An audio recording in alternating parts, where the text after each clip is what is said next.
আসসালামু আলাইকুম। Hello guys, আমরা আজকে আসছি তিস্তা ব্রিজের মিনি তিস্তা তিস্তা ব্রিজের মিনি একটা তিস্তাতে আসছি। এটা হচ্ছে আমাদের এই লোকেশনটা যদি আমরা বলি, আপনারা যদি কেউ আসতে চান রংপুর বিভাগের বা কিশোরগঞ্জ থানা থেকে কেউ যদি হতে চান, কিশোরগঞ্জ বা ডোমারডিমলা, এটা হচ্ছে আমাদের একটা আল্লাহ তাআলার অনেক অপরূপ দৃশ্য, প্রাকৃতিক দৃশ্য। এই প্রাকৃতিক দৃশ্যের মধ্যেই গড়ে তুলছেন হচ্ছে আমাদের সরকার পর্যায়ে যারা, তারা একটা সুন্দর একটা পুল আবিষ্কার করছেন, যেটা আসলেই ওয়াসাম একটা জায়গা, ওয়াসাম একটা সুন্দর জায়গা। আপনার চাইলে আপনি আসতে পারেন। লোকেশনটা হচ্ছে কিশোরগঞ্জ তেল পাম্প।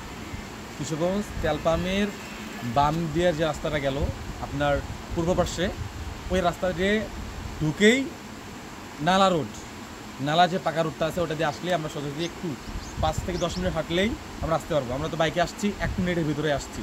তো এটা আমাদের অপরূপ দৃশ্য জায়গা, সবাই একটু জায়গাটা উপভোগ করি। আপনাদের সবাই আমাদের সঙ্গেই থাকবেন। ধন্যবাদ।